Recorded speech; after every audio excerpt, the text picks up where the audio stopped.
And we're back to Kerbal Space Program.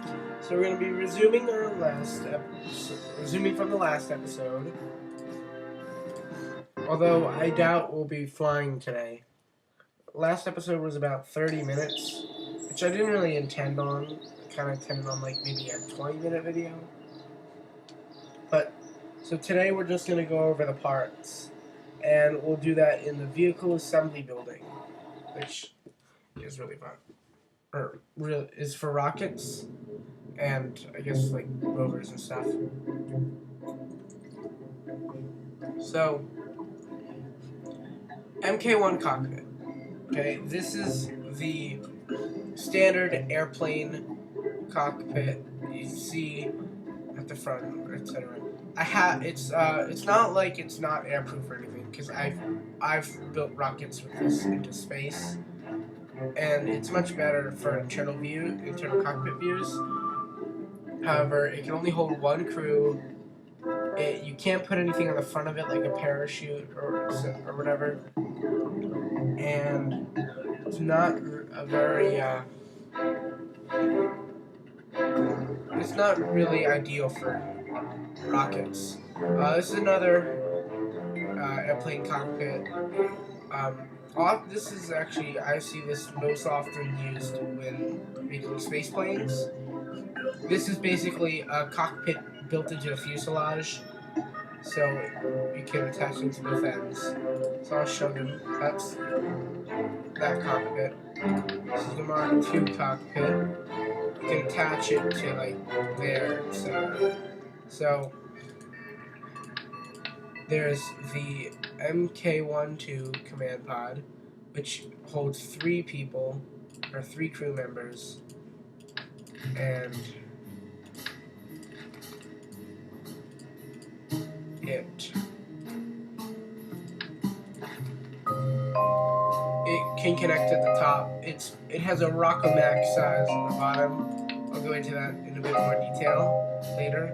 I think I should turn down the music a little bit. Okay. There's the cupola module, which is Rockomac size, and it basically kind of like a observatory deck, I guess you could call it, because you can see at the top and all the sides, but you can't see below. It's usually for like space stations. It's ideal for. Then there's the MK lander can, which is basically, it's a 1 meter sized piece. There's, for the record, there's Iodyne size, 1 meter size, and Rockomac size. And this is the 1 meter size. It's meant for like the center of fuselages, kind of like that. It connects from top and bottom. It holds, I think, just 1 crew. The next one is the space shuttle cockpit. For space shuttles, of course. It looks really cool. Though the windows, as far as I know, you can't use the windows in internal cockpit view yet, unless they've changed that recently. Here's the command pod MK1, Mark 1. It's the basic command module. So 1 meter piece, and it holds 1 crew member. There's the MK2 lander can, which is a Rockomax version of the MK1 lander can. There's the Iodyne QBE. This is just like a cube, rectangular prism shaped probe. All these probes do the exact same thing. Well, except for almost all these probes do basically the same thing. So you can have a lot more efficient. For example, these are more efficient than others. And can take up less space. There's the Iodyne Probododine. Kind of hard to pronounce. Hexagon, octagon, It's a kind of a flattened version of the octagon. So this one is larger than this one, although this one actually gets better torque and stuff than this one, which is kind of strange. There's the Sputnik, which is supposed to resemble the Sputnik satellite. It was, or I don't think anymore, but it used to be one of the lightest probes. Now I think that goes to the Probodidyne Octagon 2. That's now the lightest, but hardly any lighter. There's the Remote Guidance Unit, which is a LC-101, which is or RC-LO1. This is the Rockomac size. And there's the RC-001S, which is the 1 meter size. There's an external command seat, which you can't put it on at the beginning. You have to put it on something else, which a Kerbal can sit on when in extravehicular activity mode, EVA. So it's pretty cool. It's like if you want to build a rover or something, it's good for that. In case, yeah. So that's for probes, or pods, command modules. Next is propulsion. So here you have, I'm not going to bring out every item anymore. So here you have the basic jet engine. That is it's for jets, of course. It's got pretty good, it's much better at sea level than a lot of other rockets. This is the Rockomac Skipper liquid engine. It's kind of the middle-sized Rockomax, middle-sized in terms of thrust Rockomax engine. Actually, I'll demonstrate that. So I'll choose. Let's see. So I'll choose this pod just to have it out. Okay. So here's the skipper. This is the LVT-30 liquid fuel engine without gimbal, and it's got 15 more power than the one with gimbal. So usually you want to use the one with gimbal opposed to the one that doesn't have gimbal. Gimbal means that your nozzle can change direction, which makes steering much easier, especially in space, because in space ailerons don't work. Is the mainsail Rockomax engine, which is slightly larger than the skipper. And there's the Rockomax 48-7S. Wait, no, that's not it. That's the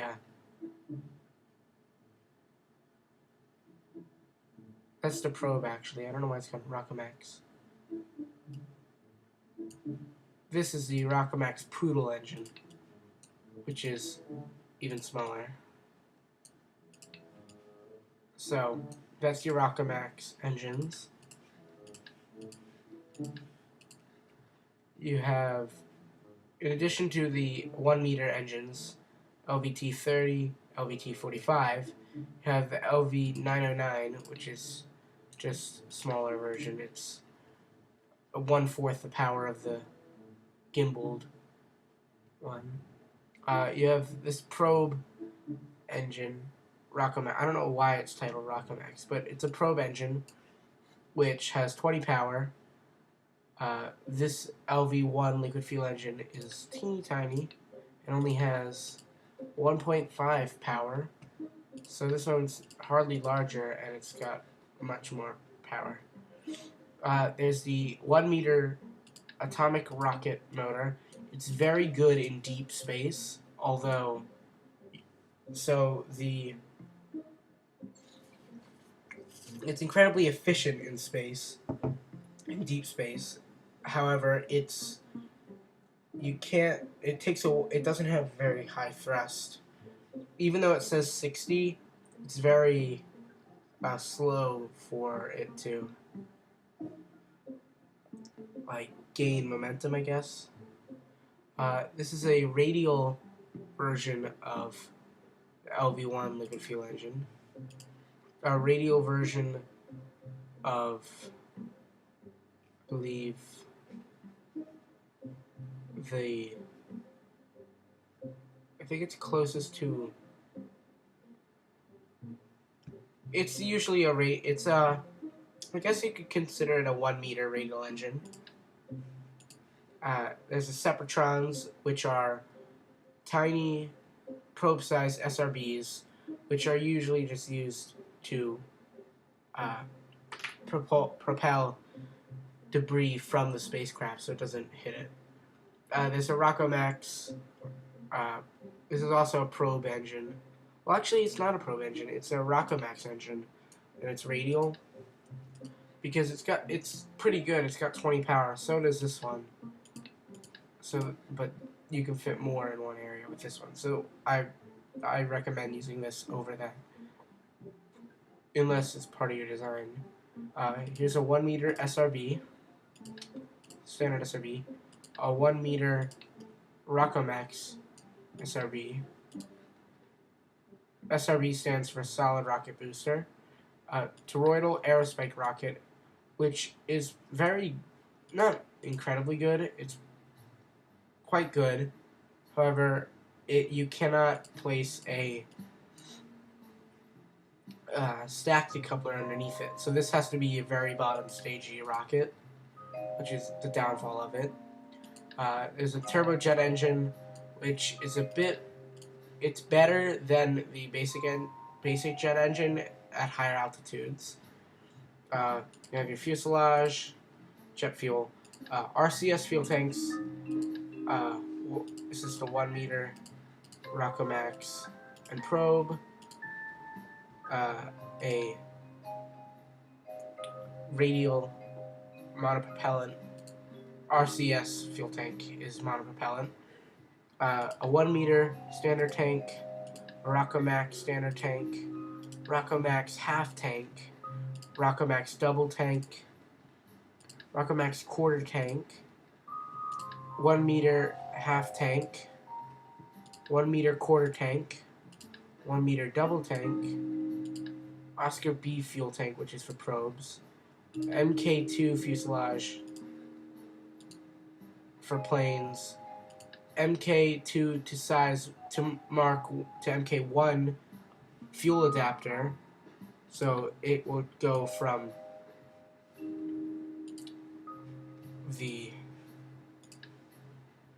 this style to that, and these all contain fuel right here.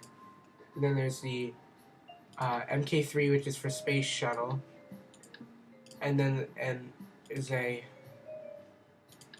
MK3 to MK2 adapter.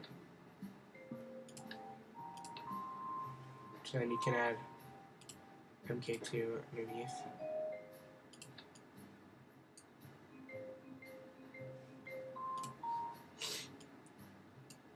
Another radial monopropellant tank, so it's smaller. A toroidal fuel tank for probes, and then external fuel ducts, which just help you transfer energy and are very good with transfer fuel, not energy, and are very effective when using, in fact, are required when using an asparagus design rocket, which I will explain in more detail in future episodes when we go over the types of rockets you could build. Under control, there's the inline advanced stabilizer, previously known as the advanced stability augmentation system. There's the Rockomax, that's 1 meter by the way.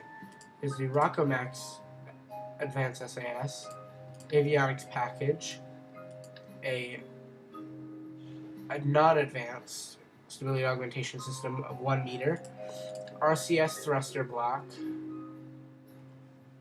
and then there's a linear RCS port, just has a single exhaust opposed to the RCS block, which has 4. And then under structural, these are all just different sizes. There's a couple ones that I should go over is a bi adapter. This is from Rockomax to 1 meter size.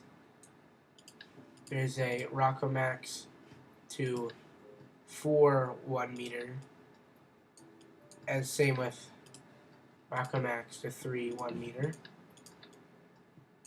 which is good if you want to have a Rockomax tank and 1 meter engines. And then there's a probe, I guess, to 1 meter. Yeah, a probe to 1 meter adapter. I believe that's new.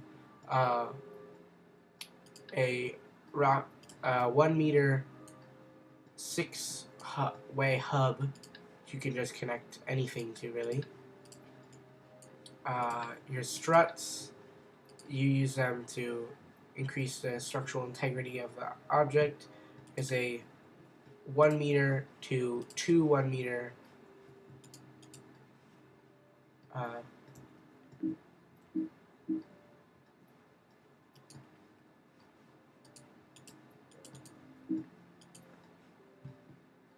bicoupler. That's what it's called. A 1 meter to 4 1 meter coupler, and a 1 meter to 3 1 meter coupler. There's also stack separators, which separate both sides of the stack separator, including the stack separator from it. And then there's the stack decouplers, which are just, they separate the lower half, the half away from the command module.